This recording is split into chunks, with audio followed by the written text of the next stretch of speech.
রশিতে কত টান হবে আর কোথায় কত বেশি লোকারণ্য হবে তা নিয়ে এই মুহূর্তে রাজ্য রাজনীতি উত্তাল। শুভেন্দু অধিকারী রাজ্যের বিরোধী দলনেতা, তিনি বলছেন মুখ্যমন্ত্রী মমতা বন্দ্যোপাধ্যায় দীঘায় থাকবেন, সেখানে একেবারে ভিড় হবে না। অথচ তিনি যেখানে থাকবেন অর্থাৎ শুভেন্দু অধিকারী, সেখানে লোকারণ্যে তিনি রথ টানবেন।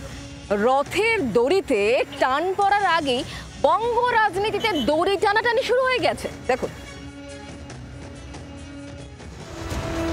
রথযাত্রাকে ঘিরে আরও এক ধর্মযুদ্ধ দেখতে চলেছে বাংলা। তাল ঠুকছে শাসক বিরোধী দুপক্ষই। দীঘায় জগন্নাথ ধাম উদ্বোধনের দিনই মুখ্যমন্ত্রী ঘোষণা করেছিলেন প্রথম রথযাত্রায় হাজির থাকবেন। সেই উদ্দেশ্যে বুধবারই দীঘায় পা রাখেন মমতা বন্দ্যোপাধ্যায়। আগামী দুদিন একাধিক কর্মসূচি রয়েছে তার। বৃহস্পতিবার জগন্নাথ মন্দিরে নেত্র উৎসবে যোগ। শুক্রবার রথের রশিতে টান দিয়ে রথযাত্রার সূচনা। মুখ্যমন্ত্রীর উপহার দেওয়ার সোনার ঝাঁটায় হবে রাস্তা পরিষ্কার। মাননীয় মুখ্যমন্ত্রী নিজে সংজ্ঞানে রাখছেন সব জিনিসটাকে, সব কিছু ভালোভাবে রথটা হয়ে যাবে। আর রথের দিন সকাল থেকেই অনেক প্রোগ্রাম আছে।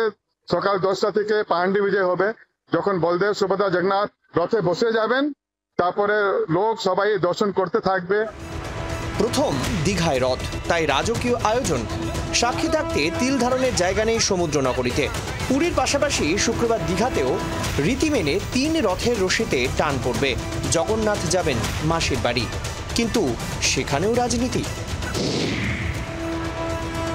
মুখ্যমন্ত্রী দীঘায় রথযাত্রায় সামিল, তাই কি দীঘা থেকে নজর ঘোরাতে কলকাতায় রথ টানবেন শুভেন্দু? প্রশ্ন রাজনৈতিক মহলের একাংশের। লোক হবে না তো, আমি তো ওর থেকে বেশি লোক নিয়ে সিআর এভিনিউতে রথ টানবো বেলা 12টার সময় লোক সংস্কৃতি পরিষদের।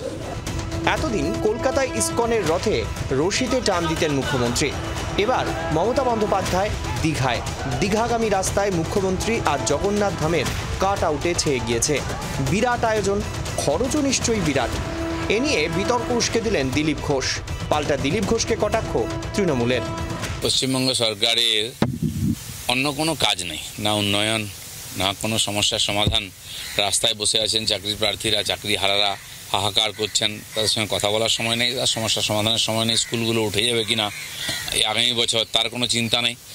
এখন কেবলমাত্র আগামী ইলেকশনকে কেন্দ্র করে যা কিছু করছেন, সেই জন্য আর কিছুই নেই। কেবল জগন্নাথ মন্দির, তার এই 15 বছরের অ্যাচিভমেন্ট ওটাই আছে, তাই ওটাকে তুলে ধরার চেষ্টা। প্রসাদ বিতরণ থেকে আরম্ভ করে যা কিছু পুরো প্রশাসনকে লাগিয়ে দিয়েছেন। তখন উনি নিজেকে বিজেপি প্রমাণ করতে চান। উনি হিন্দুর উপরে উঠে উনি নিজেকে যখন বিজেপি প্রমাণ করতে চান, তখন তাকে বিরোধিতা করতে হয়। কিন্তু কি মন আর মুখের মুখোশের যে দ্বন্দ্ব, দিলীপ বাবুর সেটা প্রকাশ হয়ে গেছে। এখন দিলীপ বাবুর লড়াই শুভেন্দু অধিকারী, সুকান্ত মজুমদারের সাথে। দীঘায় জগন্নাথ মন্দির হোক বা প্রসাদ, প্রত্যেকটি ক্ষেত্রেই প্রশ্ন তুলছে বিজেপি।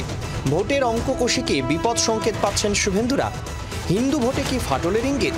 তাই দীঘায় রথযাত্রায় লোকারণ্য নিয়ে প্রশ্ন তুলছেন বিরোধী দলনেতা। অন্তত এমনটাই মত রাজনৈতিক মহলের একাংশের। শ্রেয়সী গাঙ্গুলি ও কিরণ মান্নার রিপোর্ট, জি 24 ঘন্টা।